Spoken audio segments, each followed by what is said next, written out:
بہت اہم بات کرنے جا رہے ہیں کہ فجر کی نماز کیسے اٹھیں، فجر کی نماز کے لیے کیسے اٹھیں۔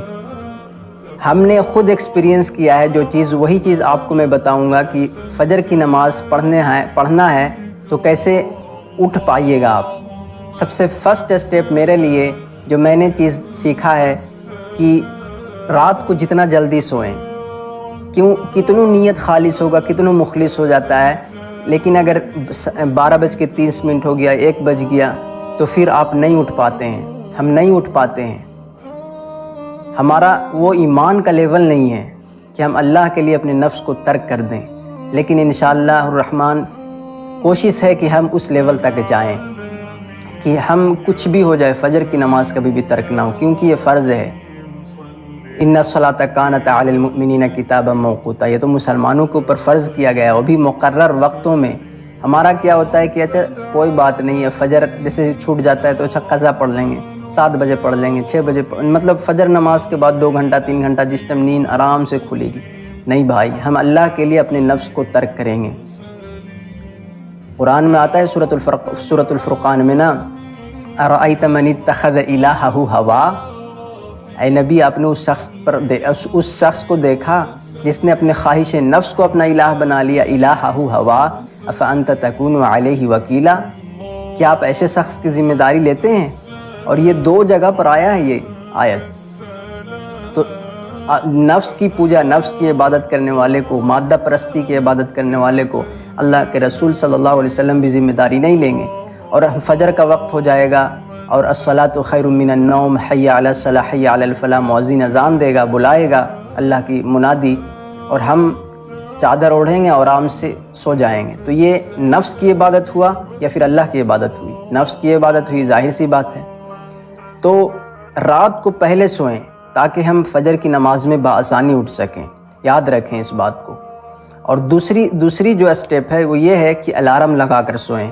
دیکھیں اگر نیت خالص نہ ہوگا، مخلص نہ ہوں گے آپ اللہ کے لیے، تو آپ الارم بھی لگائیں تو الارم بند کر دیں گے۔ میں نے خود جو سیکھا ہے اپنی زندگی سے کہ ہم دیکھتے ہیں فجر کا نماز اذان ہو جاتا ہے اور الارم بج رہا ہے اور بند کر دیتے ہیں۔ دور رکھ لیں، چاہے نزدیک رکھ لیں، چاہے کہیں پر بھی، نیت کا خالص مخلص ہونا اس میں ضروری ہے۔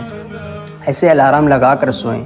کبھی کبھی بائی چانس یہ ہوتا ہے کہ ہم نہیں اٹھ پاتے ہیں تو الارم اٹھا دیتا ہے، ایسا نہیں ہے، الارم لگا کر سوئیں۔ جو 8 بجے الارم لگا کر سوتا ہو تو اس کو تو نیت بھی نہیں ہے کہ ہم نماز پڑھیں۔ یہ تو پھر وہ والی حدیث تم فٹ بیٹھ گئے کہ وہ کفر میں اتر اٹھا ہے۔ بین الکفر والایمان ترک الصلاۃ، نماز مومن بندہ اور کافر بندے میں جو فرق کرنے والی چیز کیا ہے؟ بین الکفر والایمان ترک الصلاۃ، یعنی نماز کو ترک کر دینا یہ کفر کی علامت ہے۔ اور بھی نماز کے بارے میں آپ کو بہت سارے ایسے حدیث ملیں گے، چھوٹی چھوٹی بڑی بڑی سارے حدیث ملیں گے۔ تو یہ دوسرا اسٹیپ تھا۔ اب تیسری اسٹیپ یہ ہے، سونے سے پہلے اللہ کو یاد کر کے سوئیں۔ ذکر میں وہ طاقت ہے، اور دماغ بھی یہی سسٹم سے کام کرتا ہے۔ آپ سونے سے پہلے جس چیز کو یاد کر کے سوئیں گے، فجر الارم لگنے سے پہلے آپ کو اٹھا دے گا، بجنے سے پہلے آپ کو اٹھا دے گا۔ یہ ذکر کی طاقت ہوتی ہے، ذکر میں بہت طاقت اللہ نے رکھا ہے۔ جیسے آپ صلی اللہ علیہ وسلم کے بارے میں آتا ہے کہ آپ صلی اللہ علیہ وسلم کی لاسٹ وقت جب بہت کمزور ہو گئے تو اس ٹائم بھی آپ بستر پہ جاتے تو سورۃ الملک پڑھ کر سوتے۔ اللہ اکبر، میں نے اس کو خود مشاہدہ کیا ہے۔ سورۃ الملک اس لیے بھی پڑھا جاتا ہے کہ قبر کی عذاب سے بچا جائے۔ قسم خدا کی اتنی جامع چیز ہے یہ نا، میں خود کی ایکسپیرینس، آپ کو جس دن قبر کا عذاب کا ڈر ہو جائے گا نا، آپ کبھی بھی سورۃ الملک نہ چھوڑیں گے، اللہ کی یاد نہ چھوڑیں گے۔ تو میں آپ کو یہ واضح کر دوں کہ اللہ کی ذکر کر کے سوئیں۔ اللہم اسلمت وجہی الیک وفوضت امری الیک رغبۃ ورہبۃ الیک، یہ جو دعا ہے سونے سے پہلے کی، یہ بھی پڑھ کر سوئیں۔ اللہم باسمک آمنت واحیا، یہ دعا ہے، یہ سارے دعائیں پڑھ کر سوئیں۔ تسبیح فاطمہ پڑھ کے سوئیں، صبح 33 مرتبہ سبحان اللہ، 33 مرتبہ الحمدللہ، 34 مرتبہ اللہ اکبر، یہ پڑھ کر سوئیں۔ سورہ اخلاص پڑھیں، سورۃ الفلق پڑھیں، سورۃ الناس پڑھیں، یہ سارے، اور آیت الکرسی پڑھ کے سوئیں۔ یہ اتنا ٹائم نہیں لگے گا، درود پڑھ کے سوئیں۔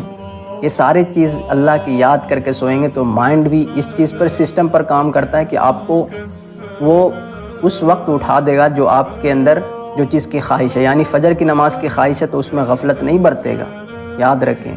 اور فجر نماز اگر چھوٹ جاتی ہے تو بہت سارے سرزد گناہ اور مزاحن گناہ اور جسے کہا جاتا ہے نا شغل مار کے گناہ ہو جائے گا، اسی لیے فجر نماز مس نہ کریں۔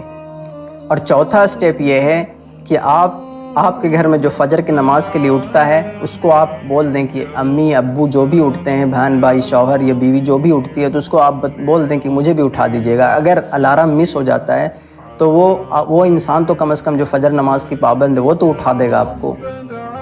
تو یہ بھی ایک اہم اسٹیپ ہے۔ اگر یہ بھی گھر میں ایسے اگر مان لیجئے کوئی پڑھنے والا ہی نہ، لیکن باپ کتنوں تو باپ ہوتا ہے سر جی، وہ آپ کو ضرور اٹھائے گا۔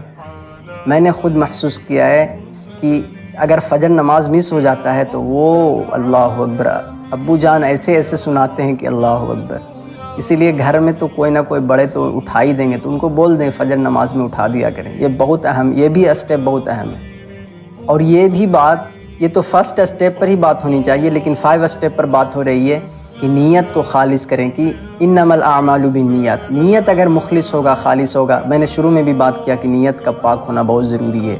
اگر آپ کے دل میں اللہ کے لیے اللہ کی رضا کے لیے اگر نیت ہوگا، آپ کے دلوں میں آپ کا ارادہ ہوگا کہ اللہ مجھے فجر کی نماز مس نہ کرائیے، کوئی نماز مس نہ کرائیے، کیونکہ نماز مس ہو جاتا ہے تو انسان مومن پاگل ہو جاتا ہے۔ مسلمان ظاہری باطنی ہر طریقے سے اللہ کی کلی اطاعت کرتا ہے، تب جا کر مومن بنتا ہے، اور مومن پاگل ہو جائے گا اگر ایک نماز چھوٹ جاتی ہے تو فجر نماز کبھی بھی مس نہ کریں، کیونکہ فجر کے وقت میں اللہ نے برکت رکھی ہے۔ یاد رکھیں اس بات کو، بہت اہم رکن ہے۔ کوئی بھی ایسا سٹیپ آپ جتنے بھی اسلاف کی زندگی دیکھیے گا، کچھ نہ کچھ فجر کے وقت کام رکھتے تھے کہ وہ اس میں جو ان کا سب سے پیور والا کام، جو سب سے دنیا میں ان کو کوئی ویژن ہوگا، کوئی ایسا کام ہوگا جو مجھے اس کو پوری دنیا میں اللہ آخرت میں اس کا اجر رکھنا ہے، دنیا میں بھی اس کو یا اللہ پوری دنیا میں پھیلا دے۔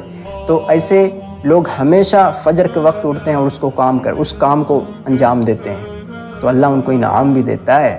یاد رکھیں اس بات کو۔ آپ اقبال کے فلسفے کو پڑھیں رحمہ اللہ، اس کے فلسفے کو پڑھیں، فجر کے وقت کے بارے میں وہ کیا کیا کہتا ہے، غور کریں، اسلاف کی زندگی پر غور کریں کہ انہوں نے فجر کی نماز کے بارے میں کتنا اہم رکن رکھا ہے۔ فجر کی نماز، عصر کی نماز، عشاء، 5 وقت کی نماز اہمیت ہے۔ بتایا نا کہ مومن پاگل ہو جائے گا اگر ایک وقت کی نماز چھوٹ جائے تو یہ 5 اسٹیپ ہے۔ اب 6 اسٹیپ پر چلتے ہیں۔ اور اکثریت میں جو ایک چیز پائی جاتی ہے کہ وہ پوری مادہ یعنی پوری طرح سے پیٹ بھر کے کھاتے ہیں۔ یاد رکھیں کہ پیٹ بھر کے کھائیے گا تو آپ کو صبح سویرے اٹھنے میں بہت مشکل پیش آئے گا۔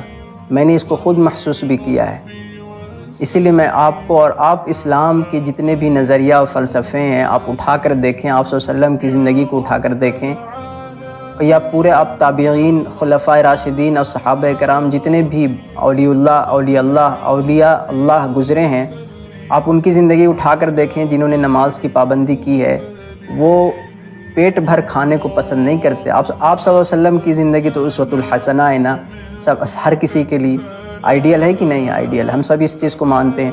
تو آپ صلی اللہ علیہ وآلہ وسلم کی زندگی آپ دیکھیں تو پیٹ بھر کے کھانا اور زیادہ کھانا یہ پسند نہیں کرتے تھے۔ آپ صلی اللہ علیہ وسلم کے بارے میں آتا ہے کہ آپ صلی اللہ علیہ وسلم ایک دسترخوان پہ کبھی بھی 2 سالن پسند نہیں کرتے تھے، لیکن آج گھروں میں حالات جا کر دیکھیں کیسے آئٹم پوری طرح سے پیٹ بھر کے دم آ کرتے رہتے ہیں۔ تو یہ آپ کو اتنا مشکل پیش آئے گا فجر نماز میں کہ آپ سوچ بھی نہیں سکتے۔ کم کھائیں، جتنا ضرورت ہے اتنا ہی کھائیں کہ آپ کو باڈی کو طاقت مل سکے، بس، اور اتنا ہی کافی ہے۔ زیادہ کھا لیں گے تو کچھ زیادہ بہتر نہیں ہو سکتا ہے، بلکہ اور بیکار ہو جائے گا۔ عمر رضی اللہ تعالیٰ عنہ کا قول ہے نا، اور آپ تو آج سائنٹسٹ بھی اس چیز کو پروف کرتا ہے، اوور ایٹنگ اہنکاری ہوتا ہے۔ آپ یہ سائنٹسٹ بھی آج پروف کرتا ہے، آپ سرچ کریں اس بارے میں کہ کس طرح اہنکاری ہوتا ہے زیادہ کھانا، تو اس بات کا بھی خیال رکھیں۔ اور جس طرح حضرت عائشہ رضی اللہ عنہا روایت کرتی ہیں، جو صحیح مسلم کی حدیث ہے 1727 میں، آپ صلی اللہ علیہ وسلم نے فرمایا کہ فجر کی 2 سنتیں دنیا اور اس کی ہر چیز سے بہتر ہے۔ تو یہ کافی ہے ہمارے لیے، یہ کافی ہیں یہ ساری چیزیں۔ یاد رکھیں، میں نے آپ کو شروع میں یہ بتایا کہ ارأیت من اتخذ الہہ ہوا، جس نے اپنے خواہش نفس کی عبادت کی، کہ آپ نے اس شخص پر غور کیا؟ دیکھیں، ارائیت، دیکھیں آپ نے اس شخص کو جس نے اپنے مادہ پرستی کی عبادت کی، یعنی اپنے خواہش نفس کی عبادت کی۔ اس نفس کو پاک بنائیں، پاک باز بنائیں، فرشتہ بنائیں۔ یہ نفس، اس کو جیسا ٹریننگ آپ کیجیے گا اسی طرح یہ ٹریننگ ہو جائے گا، ٹرین ہو جائے گا، اور ڈسپلین اس میں اسی طرح کا بیٹھ جائے گا۔ اگر یہ اسے بری عادت سکھائیں گے، نماز چھوڑنے کی عادت سکھائیں گے تو یہ سیکھتا چلا جائے گا، نماز چھوڑتا چلا جائے گا، اور اگر اسے اچھی عادت سکھائیں گے تو یہ اچھی عادت پکڑتا چلا جائے گا۔ تو یہ چھوٹی چھوٹی چیزیں ہیں، اگر اسٹیپ بائی اسٹیپ ہم کوشش کریں گے تو انشاءاللہ الرحمن ہم ضرور کے ضرور پکے نمازی، سچے نمازی۔ اور نماز کے قرآن میں تو کئی جگہ پر ذکر آتا ہے نماز کے بارے میں، اور نماز اس لیے پڑھیں تاکہ ہم قل ان صلاتی و نسکی و محیای و مماتی للہ رب العالمین، جیسے کہ تشہد میں اللہ، قولی عبادت، فعلی عبادت، سب کچھ اللہ کے لیے، مرنا جینا، جیسے کہا جاتا ہے نا، میری زندگی کا مقصد تیری دین کی سرفرازی، میں اسی لیے مسلمان، میں اسی لیے نمازی۔ تو میرا نماز کا مقصد یہ ہے کہ میرا اللہ کی رضا حاصل ہو سکے۔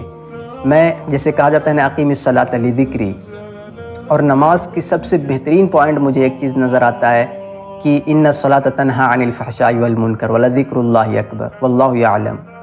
تو یعنی دیکھیں، تمام طرح کی فحاشی، یعنی جتنی بھی آج جو یہ فتنے چل رہے ہیں، ہم سب کہتے ہیں کہ بہت بے حیائی اور فحاشی ہو رہی، تو بیٹا اگر پکے نمازی اور نماز میں مخلص اور تقوی اور اخلاص کے ساتھ نماز پڑھے تو نماز تمہیں برائی کی طرف جانے نہیں دے گی، روکتے رہے گی۔ تو یہ بھی بہت اہم بات ہے، اس بات کا بھی ہمیں سب کو خیال رکھنا چاہیے، تاکہ ہم ایک اچھے انسان تبھی بن سکتے ہیں جب ہم اپنے رب کے پابند